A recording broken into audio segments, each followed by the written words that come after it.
যে এই চাষারা মোড়টা যদি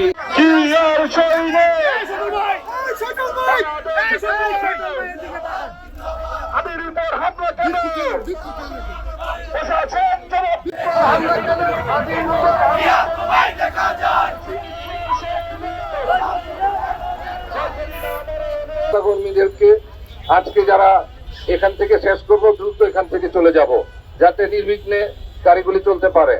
সংগ্রামী ভাই ও বন্ধুরা, দলের নেতা কর্মীরা যারা এখানে উপস্থিত হয়েছেন, সবার প্রতি আমি কৃতজ্ঞতা জানাই।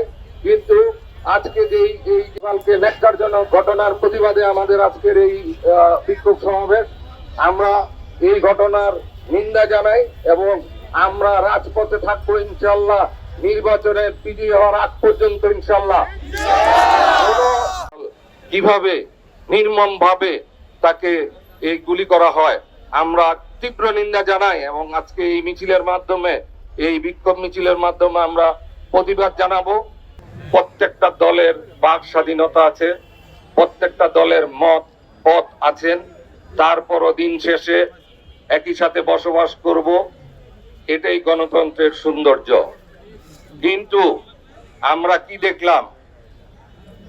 আমরা দেখলাম একের পর এক হত্যা চেষ্টা, একের পর এক ষড়যন্ত্র হয়ে আছে। আমরা তীব্র নিন্দা জানাই এবং আমরা ভীতু নয়। যারা এই সমস্ত কর্মকাণ্ডের সাথে জড়িত তারা মনে রাখবেন, জাতীয়তাবাদী দল যতদিন এই দেশে আছেন ততদিন আপনাদের জায়গা নাই ইনশাল্লাহ। আমরা সমস্ত ষড়যন্ত্রকে রুখে দিব ইনশাল্লাহ। আপনারা মনে করেছেন এই তুচ্ছ ছোটখাটো ঘটনা ঘটিয়ে আপনারা নির্বাচন বানচাল করে দিবেন, আপনাদের এই ষড়যন্ত্র কোনোদিন কামিয়াব হবে না ইনশাল্লাহ। আমরা ইনশাল্লাহ সমস্ত দেশবাসীকে নিয়ে ইনশাল্লাহ আমরা একটা সুষ্ঠু নির্বাচনের দিকে যাচ্ছি। আর সেই সময়ে আপনারা দেশি বিদেশি ষড়যন্ত্রকারীরা আপনারা আমাদেরকে এইভাবে এই যে যেই ঘটনা গতকাল আপনারা ঘটিয়েছেন, এই সমস্ত ঘটনা করে আপনারা কোনোভাবেই পার পাবেন না।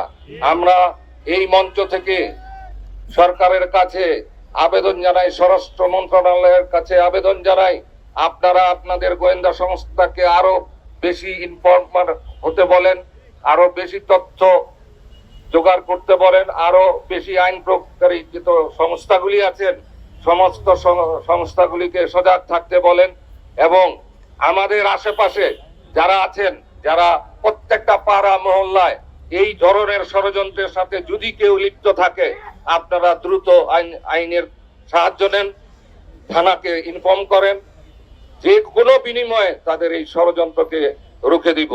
এটা গণতন্ত্রের প্রথম কথা। আমাদের মধ্যে মতপার্থক্য, ভিন্নতা